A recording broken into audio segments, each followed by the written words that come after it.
العالمين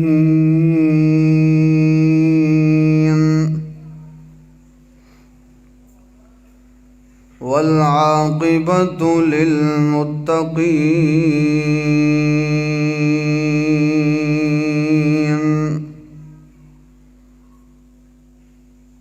والصلاة والسلام على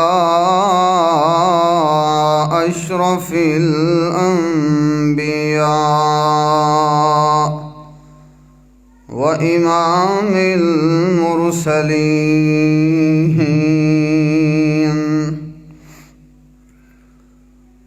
وعلى آله وأصحابه أجمعين.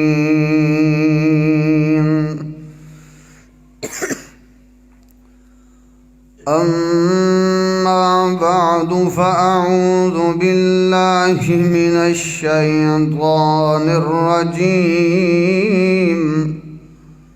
بسم الله الرحمن الرحيم. ألف لام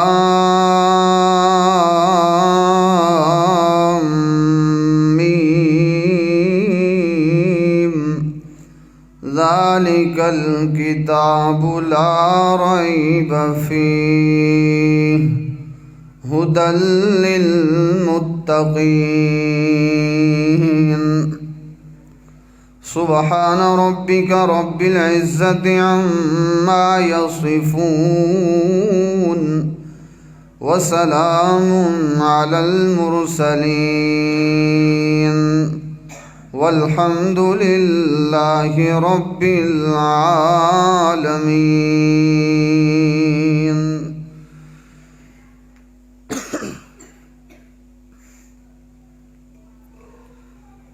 انتہائی واجب الاحترام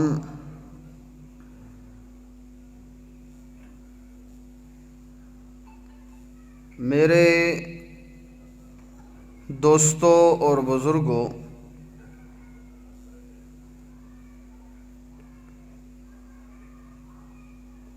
بڑی ہی سعادت مندی کا موقع ہے کہ قرآن کریم کی عظمت کے اوپر محفل سجائی گئی ہے.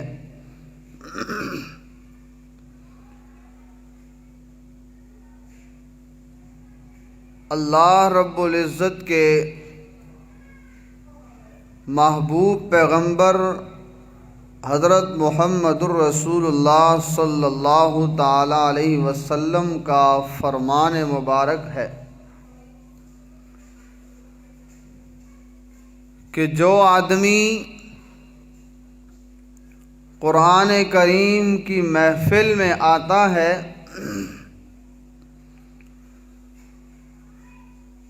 اللہ کی نورانی مخلوق اس محفل کو گہرے میں لے لیتی ہے،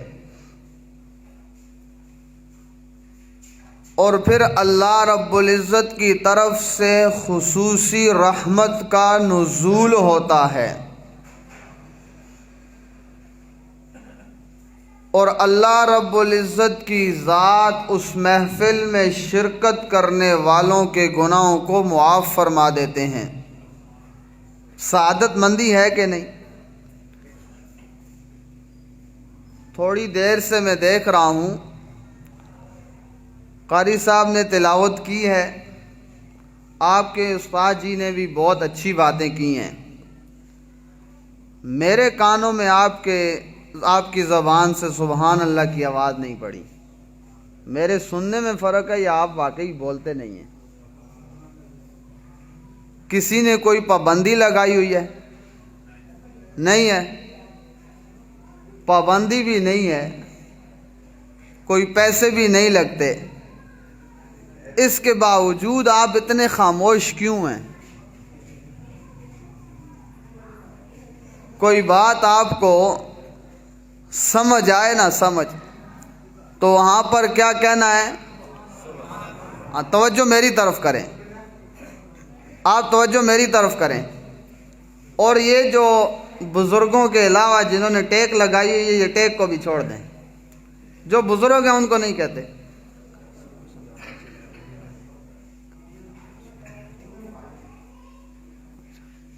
نہیں ہو رہے نا. اور انشاءاللہ آپ ذوق شوق سے بیٹھیں. ہو سکتا ہے کہ اس محفل کی برکت سے اللہ گناہوں کو معاف کر دے. امید تو اچھی رکھنی چاہیے نا. ہاں اللہ سے امیدیں وابستہ کر لو. لہذا کوئی بات سمجھ آتی ہے تو کیا کہنا ہے؟ ہاں ایسے بلند آواز سے کہیں اور بلند آواز سے کہیں. دیکھو ماحول بنتا ہے کہ نہیں. مردوں کے سامنے بات کرنا یا سوئے ہوئے کے سامنے بات کرنا کوئی فائدہ ہے؟ کوئی فائدہ نہیں ہے. اسی طرح آپ بھی جاگ کر بیٹھیں، زندوں کی طرح بیٹھیں. آپ کچھ نہ کچھ بولتے رہیں گے تو میں سمجھوں گا کہ بات ان کو سمجھ آ رہی ہے. آپ نہیں بولیں گے تو میں بھی سمجھوں گا کہ میری بات ان کو سمجھ نہیں آ رہی، لہذا بس کر دی جائے. کیا خیال ہے، بولیں گے آپ کو انشاءاللہ؟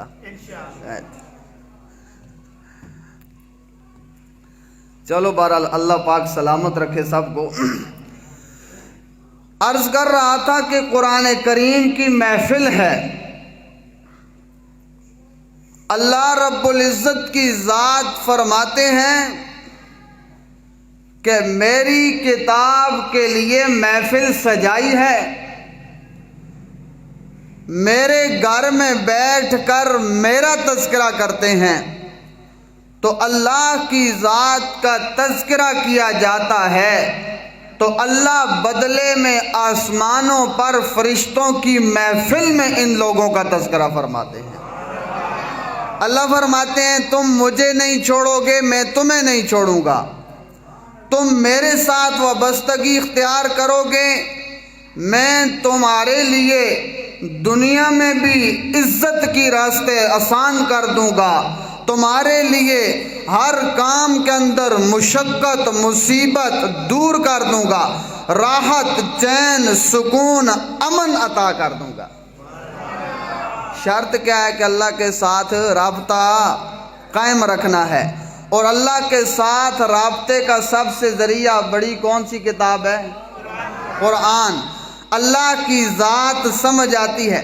جیسے دنیا کی کوئی کتاب ہو تو انسان جب اس کو خریدتا ہے تو ٹائٹل پہ مصنف کا نام دیکھا جاتا ہے کہ اس کو لکھنے والا کون ہے.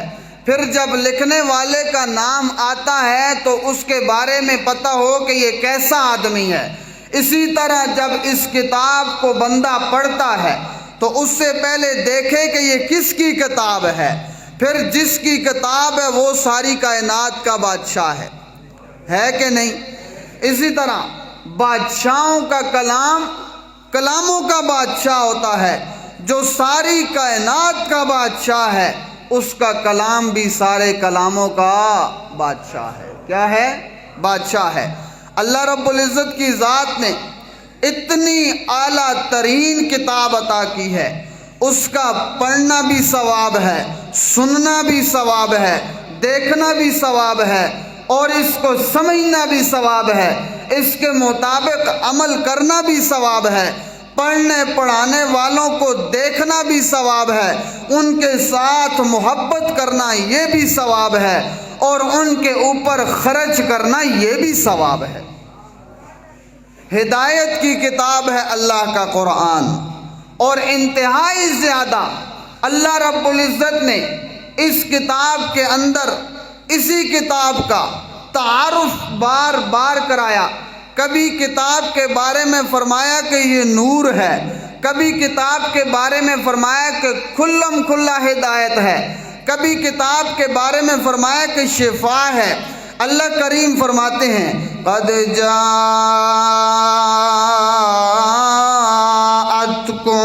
موعظۃ من ربکم. ستے تو نہیں ہوں چاہ کو سبحان اللہ بلند آواز سے بول. ایسے رہا بولتے رہیں. سنا ہے کچھ چاولوں کا بندوبست بھی ہے لہذا بولتے رہو. وہ تو حلال کرو نا. اونچا اونچی آواز سے قد جاءتكم موعظة من ربكم وشفاء لما في الصدور. تحقیق آ چکی ہے تمہارے پاس رب کی طرف سے واعظ و نصیحت، رب کی طرف سے شفا. کس کے لیے؟ لما فی الصدور، جو تمہارے سینوں کے اندر موجود ہے اس کی شفا آ چکی ہے. قرآن سینوں کی شفا بن کے آیا ہے، قرآن ہدایت کی کتاب بن کے آیا ہے، قرآن نور کی کتاب بن کے آیا ہے. قد جاءکم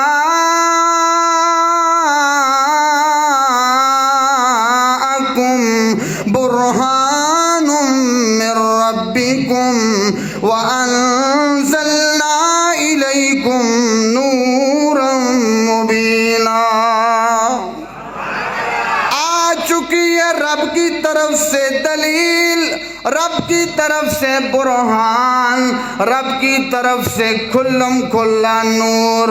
پھر قرآن نور بن کے جب آتا ہے، قرآن ہدایت بن کے آتا ہے. مشرکین مکہ نے اس کو روکنے کی کوشش کی ہے، قرآن کی تعلیم عام نہ ہو جائے، قرآن کا نور عام نہ ہو جائے، قرآن کی ہدایت عام نہ ہو جائے. یریدون لیطفئوا نور اللہ بافواہہم، وہ چاہتے ہیں کہ اس نور ہدایت کو روک دیا جائے، اس کو ختم کیا جائے. لیکن اللہ کریم فرماتے ہیں واللہ متم نورہ ولو کرہ الکافرون. اللہ اس نور قرآن کو دنیا کے اندر عام کر کے رہے گا، اگرچہ کافر اور مشرک اس کو ناپسند سمجھتے ہوں. اللہ کریم فرماتے ہیں ہدایت کی کتاب قرآن ہے، نور کی کتاب قرآن ہے، شفا کا ذریعہ کتاب قرآن ہے، واعظ و نصیحت کی کتاب قرآن ہے، رحمت ہے مومنین کے لیے تو قرآن ہے. اللہ کریم فرماتے ہیں وَنُنَزِّلُ مِنَ الْقُرْآنِ مَا هُوَ شِفَاءٌ وَرَحْمَةٌ لِّلْمُؤْمِنِينَ. ہم نے اس کتاب کو ایمان والوں کے لیے رحمت بنا دیا ہے. قرآن ایمان والوں کے لیے رحمت ہے، اور صاحب قرآن محمد الرسول اللہ ساری کائنات کے لیے رحمت ہے. قرآن مومنین کے لیے رحمت. بندہ بیمار ہو گیا، سورہ فاتحہ پڑھ کے دم کرو، اللہ شفا عطا کر دیتے ہیں. رحمت بھی بن گئی، شفا بھی بن گئی. اور صاحب قرآن کیسے رحمت ہے؟ مومنین کے لیے تو رحمت سمجھ آ گئی ہے، کفار کے لیے کیسے رحمت ہے؟ کیسی رحمت ہے اس پیغمبر دو عالم کی؟ اللہ کریم فرماتے ہیں میرا پیغمبر جب جب تو قرآن بیان کرتا ہے مشرکین کو یہ بات گراں گزرتی ہے، اور ابو جہل مکے کا لیڈر ہے، آ کر بیت اللہ کے سامنے کھڑے ہو جاتا ہے اور کہتا کیا ہے؟ اللہم ان کان ھذا ھو الحق من عندک فامطر علینا حجارۃ من السماء او ائتنا بعذاب علیم. ہے اللہ اگر یہ تیرا قرآن سچا ہے، اگر یہ تیرا پیغمبر سچا ہے، اگر یہ تیرا دین سچا ہے تو فَأَمْطِرْ عَلَيْنَا حِجَارَةً مِّنَ السَّمَاءِ، اے اللہ آسمان سے تو پتھر برسا دے، اَوْ ائْتِنَا بِعَذَابٍ عَلِيمٍ، یا اللہ تو کوئی دردناک عذاب نازل کر دے. کہتے ہیں اللہ اگر تیرا پیغمبر سچا ہے تو عذاب نازل کر دے، آسمان سے پتھر برسا دے۔ کالو کلاں کے مسلمانوں، اللہ کا پیغمبر سچا تھا کہ نہیں؟ سچا تھا۔ اس کی کتاب جو اللہ نے نازل کی ہے سچی تھی کہ نہیں؟ اس کا مذہب اسلام دین سچا تھا کہ نہیں؟ سچا تھا۔ اس کے باوجود اللہ نے عذاب نازل نہیں کیا ہے۔ اللہ کریم فرماتے ہیں میرا پیغمبر تیرا بولنا بھی حق ہے، تیرا سننا بھی حق ہے، تیرا بیٹھنا بھی حق ہے، تیرا چلنا بھی حق ہے، تیرا واز کرنا بھی حق ہے، تیرا آنکھوں سے دیکھنا بھی حق ہے، تیرا سونا اور جاگنا بھی حق ہے۔ اِنَّا أَرْسَلْنَاكَ بِالْحَقِّ، میرا پیغمبر ہم نے آپ کو حق کے ساتھ سچ کے ساتھ مبعوث کیا ہے، اس کے باوجود میں نے پتھر نہیں برسائے ہیں۔ وجہ کیا ہے؟ عذاب نازل نہ ہونے کی وجہ کیا ہے؟ اللہ کریم نے اس کا جواب بھی ذکر کیا ہے۔ ما کان اللہ لیعذبہم وانت فیہم، میرا پیغمبر جب تک تو مکے کی گلیوں میں موجود ہے اللہ عذاب نازل نہیں کرے گا۔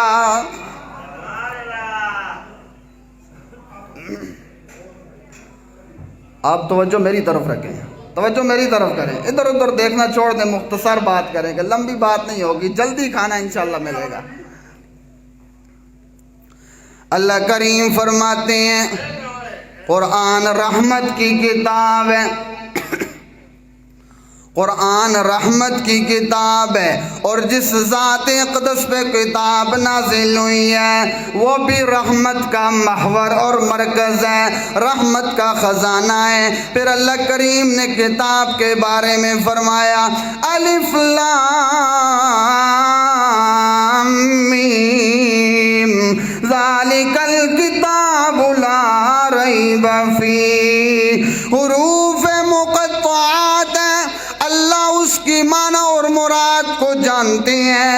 حبر الامہ حضرت ابن عباس رضی اللہ تعالیٰ عنہ فرماتے ہیں، بعض دیگر مفسرین بھی فرماتے ہیں الف لام میم، الف سے مراد اللہ کی ذات ہے، لام سے مراد جبرائیل امین ہے، اور میم سے مراد محمد الرسول اللہ ہے صلی اللہ علیہ وسلم۔ اللہ کریم نے تین ہستیوں کا ذکر کیا، پھر اللہ فرماتے ہیں ذالک الکتاب لا ریب فیہ، یہ کتاب ہے کہ اس کے اندر کوئی شک نہیں ہے۔ اللہ کی ذات قرآن کو نازل کرنے والی، اس کے اندر بھی شک کوئی نہیں ہے، اور دوسری ذات جبرائیل امین قرآن لانے والی، اس کے اندر بھی کوئی شک نہیں ہے، اور تیسری ذات جس کے اوپر کتاب نازل ہوئی ہے محمد الرسول اللہ کی ذات، اس کے اندر بھی کوئی شک نہیں ہے۔ جب قرآن نازل کرنے والی ذات اللہ کی شکوک شبہات سے پاک ہے، لانے والی ذات بھی شکوک شبہات سے پاک ہے، جس کے اوپر کتاب نازل کی گئی ہے وہ ذات بھی شکوک شبہات سے پاک ہے، تو پھر وہ جو کتاب ہے ذالک الکتاب لا ریب فیہ، پھر وہ کتاب بھی شکوک شبہات سے پاک ہے۔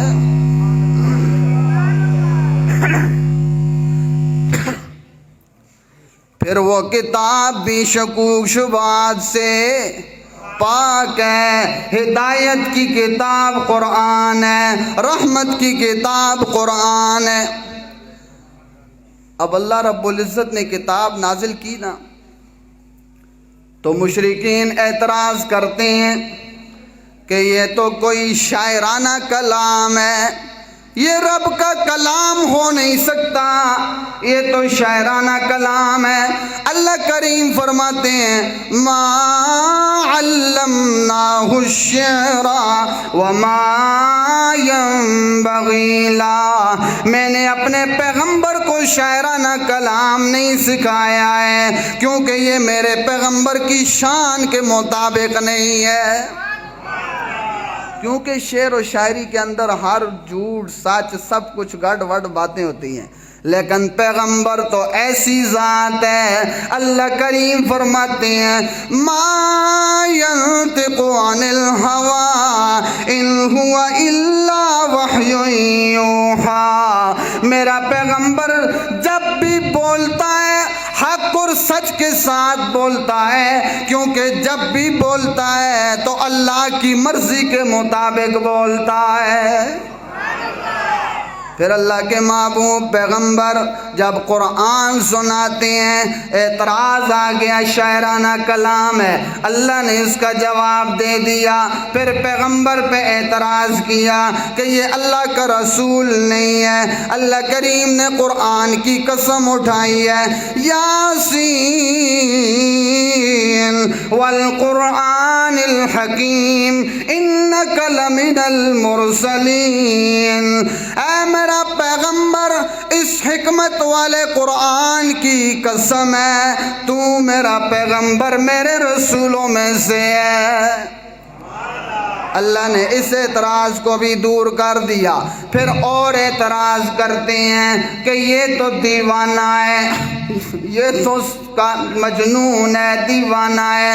اللہ کریم فرماتے ہیں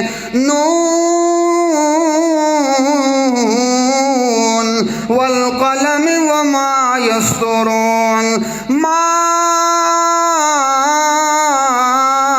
انت بنعمت ربک بمجنون، میرا پیغمبر قسم ہے قلم کی جو اس کے ساتھ لکھا جاتا ہے، تو رب کی نعمت کے ساتھ دیوانہ نہیں ہے۔ اب بعض مفسرین فرماتے ہیں نون والقلم، یہاں پر والقلم قلم گواہ، قسمیہ معنی نہ ہو بلکہ گواہی شاہد کے معنی میں، والقلم قسم شاہد ہے قلم، قلم گواہ میرا پیغمبر اس کے ساتھ جو لکھا جاتا ہے۔ کس کا قلم؟ صحابہ کا قلم، تابعین کا قلم، تبع تابعین کا قلم، علماء کا قلم، مفسرین کا قلم، محدثین کا قلم، خطباء کا قلم، مصنفین کا قلم، سارے کے سارے قلم، حتیٰ کہ کفار تک کا قلم، میرا پیغمبر اس بات پہ گواہ ہے۔ ہر قلم تجھے سب کچھ لکھ سکتا ہے، لیکن کوئی قلم تجھے دیوانہ نہیں لکھ سکتا ہے۔ اللہ نے اتنی شان والی کتاب اور اتنا شان والا پیغمبر عطا کیا ہے، پھر کہتے ہیں کہ یہ پہلے کیا کہا کہ یہ رسول نہیں ہے، پھر کہا کہ یہ شاعرانہ کلام ہے، پھر کہا کہ یہ تو دیوانہ ہے، پھر کہتے ہیں کہ یہ تو قرآن ایسا ہے کہ یہ تو ہر کوئی بنا سکتا ہے۔ اللہ کریم فرماتے ہیں اگر بنا سکتے ہو تو مقابلہ کر کے دکھلا دو، چھوٹی سی سورت ہی بنا کر لے آؤ۔ اللہ نے چھوٹی سی سورت جو نازل کی ہے 30ویں سپارے میں، ہر مسلمان کو یاد ہوتی ہے، اِنَّا أَعْطَيْنَاكَ الْكَوْثَرَ فَصَلِّ لِرَبِّكَ وَانْحَرْ إِنَّ شَانِئَكَ هُوَ الْأَبْتَرُ۔ اللہ فرماتے ہیں اس سورت جیسی کوئی سورت بنا کر کے لے آؤ، لیکن قرآن جیسی سورت وہ بنا سکے نہیں ہے، قرآن کے ایک لفظ کا مقابلہ بھی نہیں کر سکتے۔ جب قرآن کا مقابلہ نہ کر سکے تو کہتے ہیں کہ کچھ لے دے کر گزارا کرتے ہیں، آؤ سلو کرتے ہیں، صلح کا معاملہ کر لیتے ہیں، جرگہ بٹھا لیتے ہیں۔ اللہ کے محبوب پیغمبر کے پاس آ گئے اور آ کر کہتے ہیں کہ ہم آپ کے ساتھ کچھ صلح کرنا چاہتے ہیں۔ اللہ کے رسول فرماتے ہیں کہ مطالبہ کیا ہے، صلح کے اندر شرائط کیا ہیں؟ ظاہری بات ہے کوئی جرگہ ہوتا ہے تو دونوں طرف سے کچھ نہ کچھ شرائط ہوتی ہیں۔ اللہ کے رسول نے فرمایا کہ شرطیں بیان کرو۔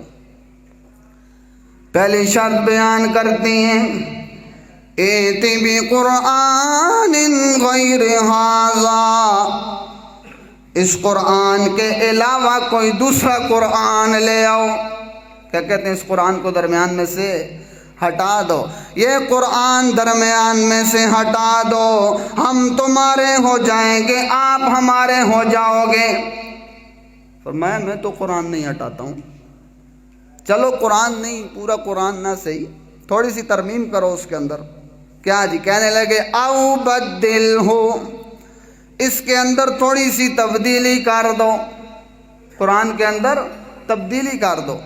اب تبدیلی پھر وہ کیسی آیات میں چاہتے ہیں؟ آپ اندازہ لگائیں، جہاں پر قرآن کریم میں آتا ہے کلو وشربو، کھاؤ پیو، کوئی کافر بھی اس کے ساتھ اختلاف کر سکتا ہے؟ کھانے پینے کے ساتھ تو اختلاف نہیں ہے نا، کسی کا نہیں ہے، کوئی کافر بھی اختلاف نہیں کرتا۔ یا یہ قرآن میں آتا ہے فَانْكِحُوا مَا طَابَ لَكُم مِّنَ النِّسَاءِ مَثْنَىٰ وَثُلَاثَ وَرُبَاع، شادیاں کرو، دو دو، تین تین، چار چار، یہ قرآن میں آیا ہے۔ اس کے ساتھ کوئی اختلاف کرتا ہے؟ کوئی بھی نہیں کرتا۔ ان کا اختلاف کیسی باتوں میں تھا؟ اللہ کریم فرماتے ہیں کیسی باتوں میں وہ تبدیلی چاہتے ہیں۔ اللہ لا الہ الا هو الحی القیوم، ان آیات میں وہ تبدیلی چاہتے ہیں، ان آیات میں وہ تبدیلی چاہتے ہیں جن کے اندر رب کی وحدانیت کا تذکرہ ہو، رب کی توحید کا ذکر کیا جائے، رب کی الوہیت کا ذکر کیا جائے۔ اللہ کے رسول نے قرآن بیان کیا، وہ کہتے ہیں کہ آپ ہمارے معبودوں کو کچھ نہ کہو، آپ ہمارے معبودوں کو برا بھلا نہ کہو۔ اللہ کے معبود پیغمبر کیا کہتے ہیں؟ اللہ لا الہ الا هو الحی القیوم، اللہ ہی کی ذات ہے جو ہر ایک جگہ پر کارساز ہے، ہر ایک کے کام کو پورا کرتی ہے۔ اللہ الصمد، اللہ کی ذات بے نیاز ہے، سب کی ضرورتوں کو پورا کرتی ہے، خود ضرورتوں سے پاک ہے۔ الحی القیوم، جو زندہ ہے، زندگیاں دیتا ہے، قائم ہے اور قیام دیتا ہے۔ لا تأخذہ سنۃ ولا نوم، نیند اس کو نہیں آتی، نیند تو دور کی بات ہے، ایک اونگ بھی اس کو نہیں آتی ہے۔ اب جب اللہ کے رسول نے یہ باتیں بیان کی تو کہتے ہیں او بدل ہو، ان آیات کو تبدیل کر دو۔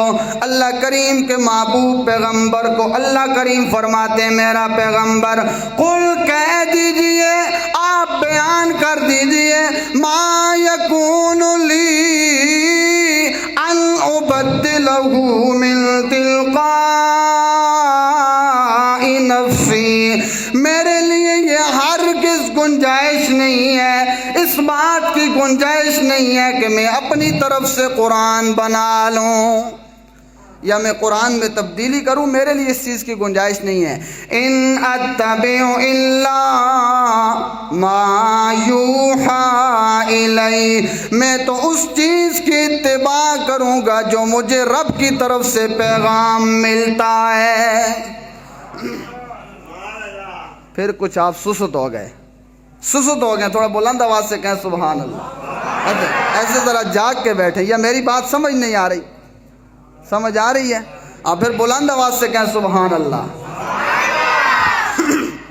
جب کوئی بات نہ بن پڑی تو پھر پیغمبر کے سامنے اپنے مطالبے ظاہر کرنا شروع کر دیے کہ آپ ہماری فرمائشیں پوری کریں تو ہم آپ کے اوپر ایمان لائیں گے، اگر آپ ہماری بات کو نہیں مانتے ہیں تو ہم آپ کے لیے اوپر ایمان نہیں لائیں گے۔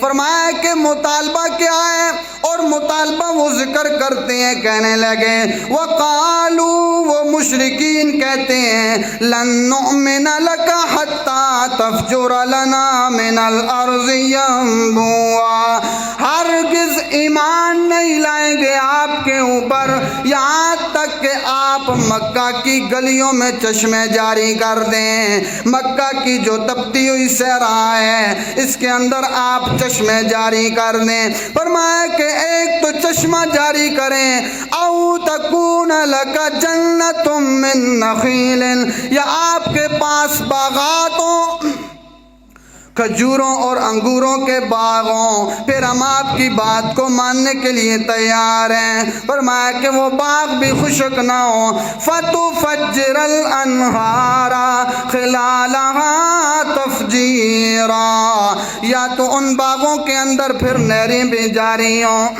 کیسے مطالبے کرتے ہیں؟ ایک تو مکہ کی زمین کے اندر چشمے جاری کرو، دوسرا آپ کے لیے کھجوروں اور انگوروں کے باغوں، تیسرا پھر ان باغوں کے اندر نہریں بھی جاری ہوں۔ فرمایا کہ او تسقط السماء کما زعمت علینا کسفا، یا آپ آسمان کا ایک ٹکڑا ہمارے اوپر برسا دیں، او تاتی باللہ والملائکۃ قبیلا، یا اللہ کی ذات خود نازل ہو ہمیں کہے کہ یہ میرا رسول ہے، یا فرشتے نازل ہو کر کہیں کہ یہ اللہ کا رسول ہے، تو ہم پھر بات مانیں گے۔ فرمایا کہ اگلا مطالبہ او یکون لک بیت من زخرف، یا پھر آپ کا سونے کا گھر ہو، آپ کے پاس تو مال و دولت نہیں ہے، سونے کا گھر ہو تو آپ کی بات مانیں گے۔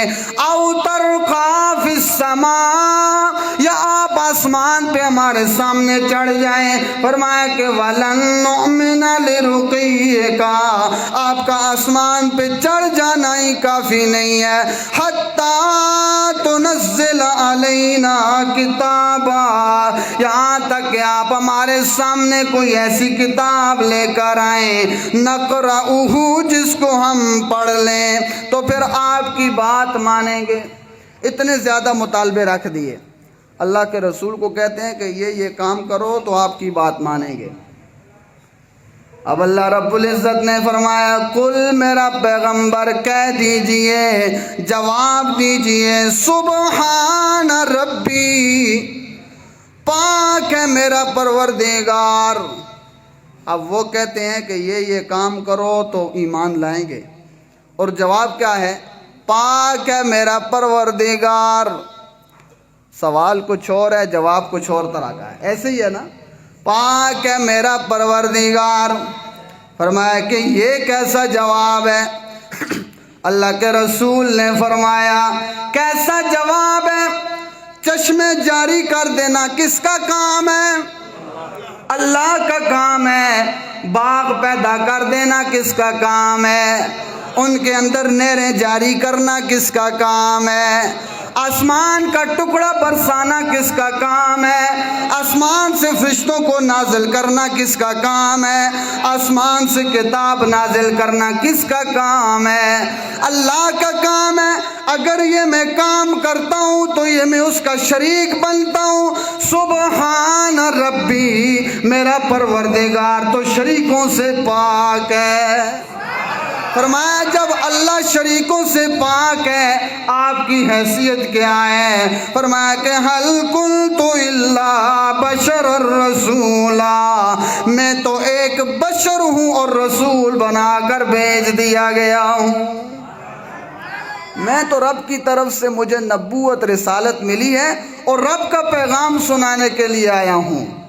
تو اس طرح جب انہوں نے اعتراض کیے، ہر جگہ پر اللہ نے اس کا جواب دے دیا، کیونکہ کتاب قرآن ہے ہی ایسی کہ اللہ نے اس کے اندر ہر ایک چیز کا مسئلہ بیان کیا ہے۔ کسی جگہ پر تفصیل کے ساتھ ہے، کسی جگہ پر اجمال کے ساتھ ہے، ہر چیز اللہ نے بیان کی ہے۔ رحمت والی کتاب ہے، برکت والی کتاب ہے، ہدایت والی کتاب ہے، نورانیت والی کتاب ہے۔ تو یہ محفل بھی اسی کتاب کے بارے میں سجائی گئی ہے، اور یہ جو کتاب ہے اس کے اندر اللہ رب العزت نے اپنے پیغمبر کی بھی ہر جگہ پر حفاظت کا ذمہ لیا اور کتاب کی حفاظت کا بھی ذمہ لیا ہے۔ پھر پیغمبر کی عزت کی لاج اللہ نے ایسے ایسے رکھی ہے، قانون توڑنا پڑا ہے تو ٹوٹ گیا ہے، لیکن پیغمبر کو کسی میدان میں شکست نہیں ہوئی ہے، شکست نہیں ہوئی ہے۔